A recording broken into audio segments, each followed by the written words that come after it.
Méditation du 12 septembre. Communique ce que je t'ai révélé. Ayez confiance dans le Seigneur votre Dieu et vous serez fortifiés. Ayez confiance en ses prophètes et vous triompherez. 2 Chroniques 20, verset 20, Bible en français courant. Destiné à la tombe. C'est ainsi qu'Arthur L. White décrit la condition physique de la jeune Hélène Armont quand elle reçut sa première vision en décembre 1844, tandis qu'elle priait chez la famille N à Portland dans le Maine. Sa santé était précaire. Elle souffrait de douleurs constantes dans son corps. La tuberculose faisait des ravages dans ses poumons et elle semblait vraiment destinée à la tombe. Extrait du livre Woman of Vision, Ellen White, une femme visionnaire, page 26, livre écrit par Ellen G. White. Cependant, Dieu l'a choisie malgré sa santé en piteux état et son jeune âge, à peine 17 ans. Le ministère initié par sa première vision en décembre 1844, se prolongea durant 70 ans au service de l'Église. Pendant ces années, elle allait recevoir des centaines de visions et de songes prophétiques et produire environ 100 000 pages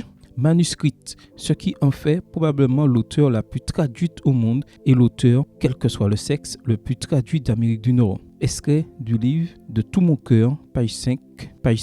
Voilà tout ce que Dieu fait. Mais revenons à cette première vision. Pourquoi l'urgence de la communication de l'ange? Si vous lisez le texte complet dans Premier écrit, et pages 14 à 18, vous comprendrez immédiatement le pourquoi. La première chose qui attire l'attention dans cette vision est que ceux qui attendaient le retour du Seigneur pour octobre 1844 marchaient sur un sentier abrupt et étroit. Qu'est-ce que cela vous rappelle quand vous lisez ces paroles? La déclaration de Jésus. Étroite est la porte et resserré le chemin qui mène à la vie, et il y en a peu qui les trouvent. Matthieu 7, verset 14. Voici la première grande vérité.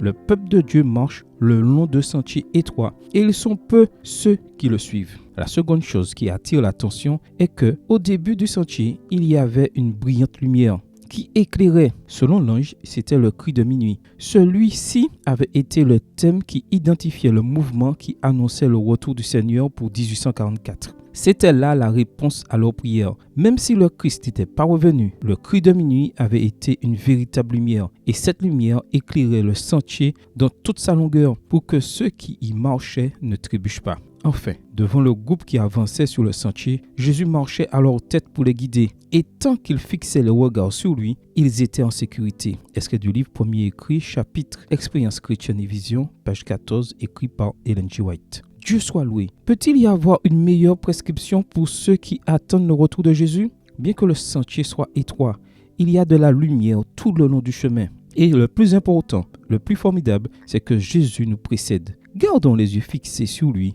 et nous atteindrons la sainte cité. Prière. Aide-nous, Seigneur, à croire en toi et en tes prophètes pour que nous soyons en sécurité et que nous réussissions. Amen. Bonne journée à vous et que le Seigneur vous bénisse.